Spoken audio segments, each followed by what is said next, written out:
Provincial de Sevilla ha dado un nuevo paso para la ejecución de la sentencia del caso de los ERE. Ya se ha procedido a la inhabilitación de los 6 exaltos cargos condenados por prevaricación administrativa y queda saber si la entrada en prisión de los condenados por malversación, entre ellos el expresidente de la Junta, José Antonio Griñán, será inminente o quedará a la espera de la resolución de los indultos. Hoy analizamos las distintas variables jurídicas.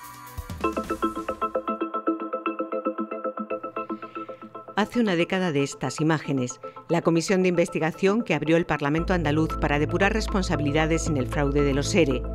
La instrucción del caso había empezado un año antes. Ha sido una de las más largas de la historia judicial española y tuvo un coste político.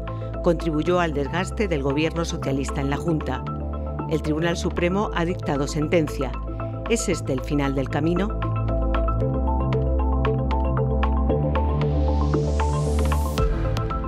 El caso de los ERE ha finalizado respecto a lo más mediático, es decir, el enjuiciamiento y de momento la condena de los políticos que intervinieron en la confección de ese fraude. Pero ahora quedan todas las piezas separadas de las empresas que han sido beneficiarias de esos caudales públicos desviados. A nivel judicial, el asunto de la causa política de los ERE está terminado. Hay un relato de hechos, que es el que es, y eso ya es inmodificable. Esa es la respuesta que el sistema judicial ha ofrecido a este caso. ¿Podía haber dado otra? Podía haber dado otra, pero esta es la que hay. La sentencia del Tribunal Supremo ha ratificado la dictada por la Audiencia Provincial de Sevilla en 2019 y mantiene las condenas de la mayor parte de los exaltos cargos del gobierno andaluz por 2 delitos, prevaricación y malversación de fondos públicos. 680 millones de euros destinados a subvencionar expedientes de regulación de empleo, que entre los años 2000 y 2009 la Junta de Andalucía gestionó fraudulentamente. ¿Cuáles eran los objetivos de los ERE? A.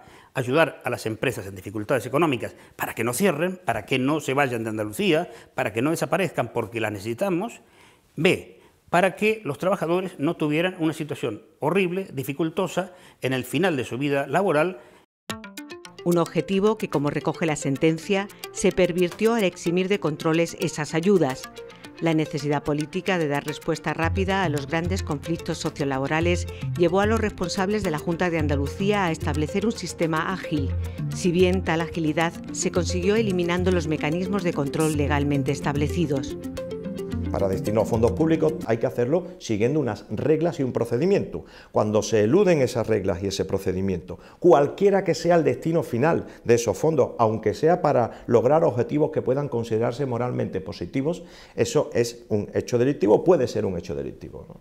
Dentro de ese proceso y de esas subvenciones que se fueron concediendo, seguramente muchísimas son legales, son rectas, es decir, las personas que lo recibieron no solo las necesitaban, sino que estaban dentro del marco de la legalidad. Pese a ello, el haber generado un mecanismo irregular para conceder las subvenciones es suficiente para hablar de una prevaricación administrativa. En la llamada causa política de los ERE, finalmente son 16 los condenados por prevaricación a penas de inhabilitación para ejercer cargo público, entre ellos 2 expresidentes y 6 exconsejeros. Prevaricar es dictar decisiones ilegales, irregulares, arbitrarias.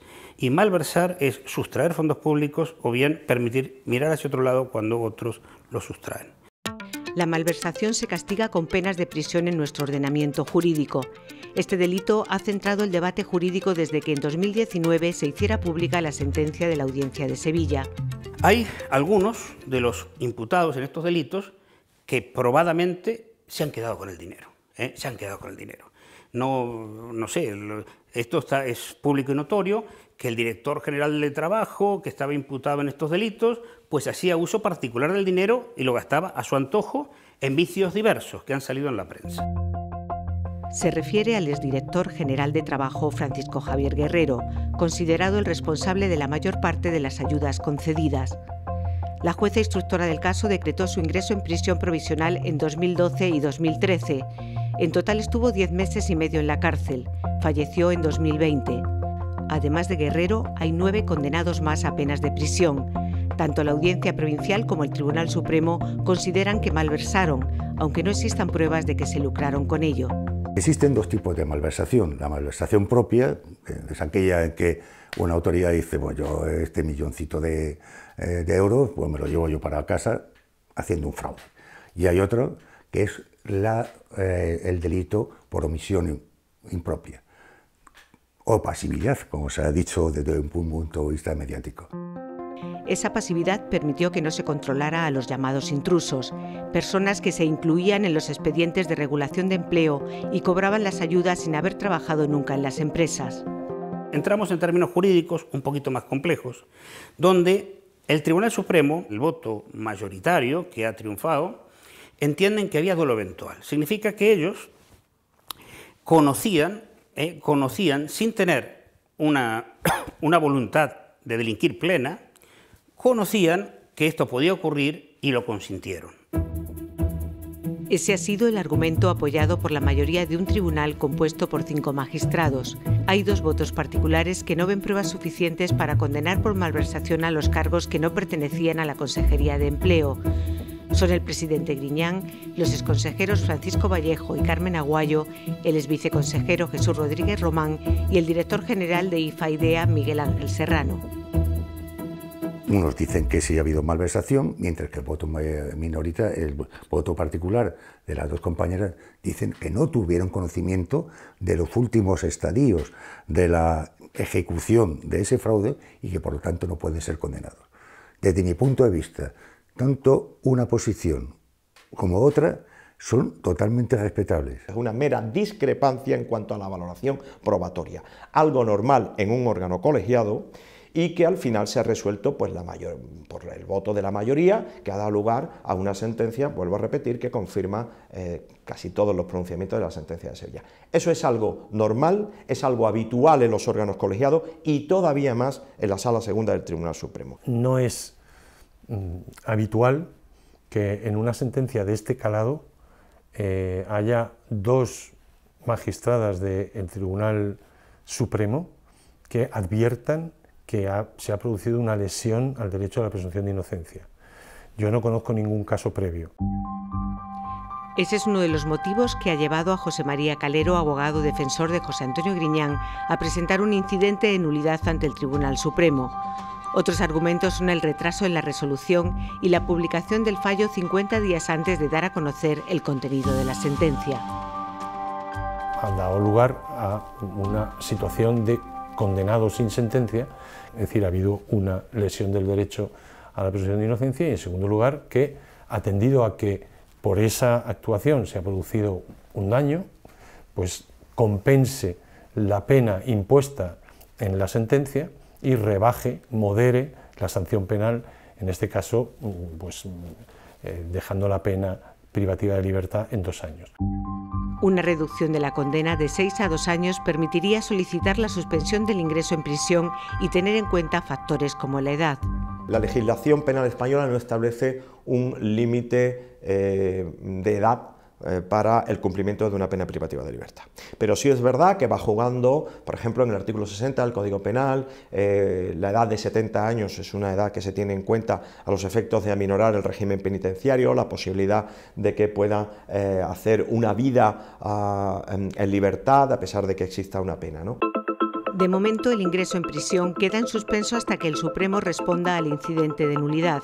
Con este recurso, la defensa de Griñán agota la vía judicial ordinaria.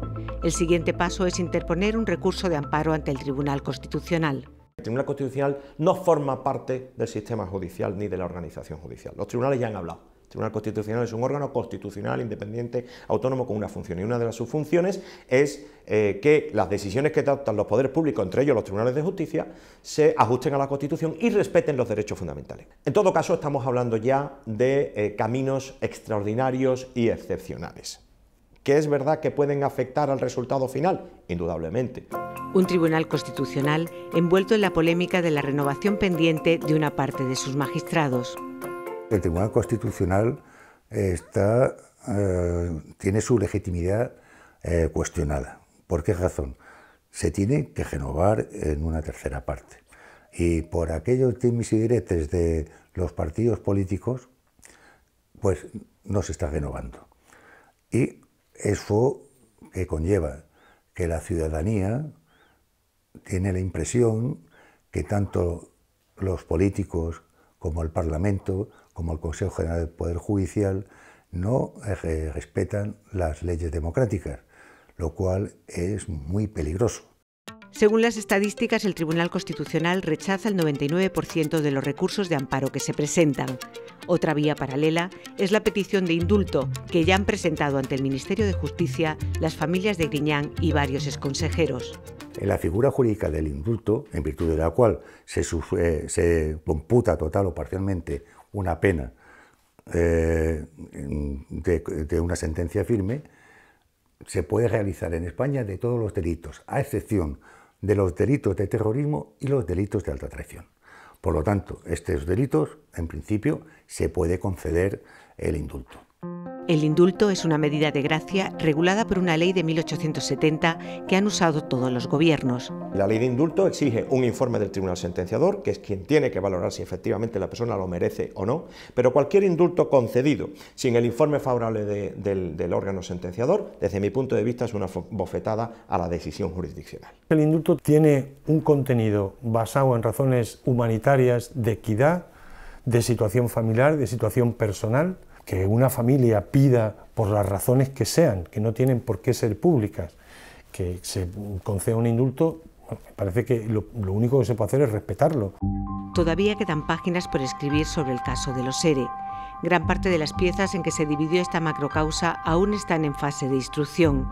Fueron 180 las empresas que recibieron las ayudas y cada una constituye una pieza judicial. Un tercio de ellas en archivado al no verse delito o han prescrito. Es una historia para olvidar.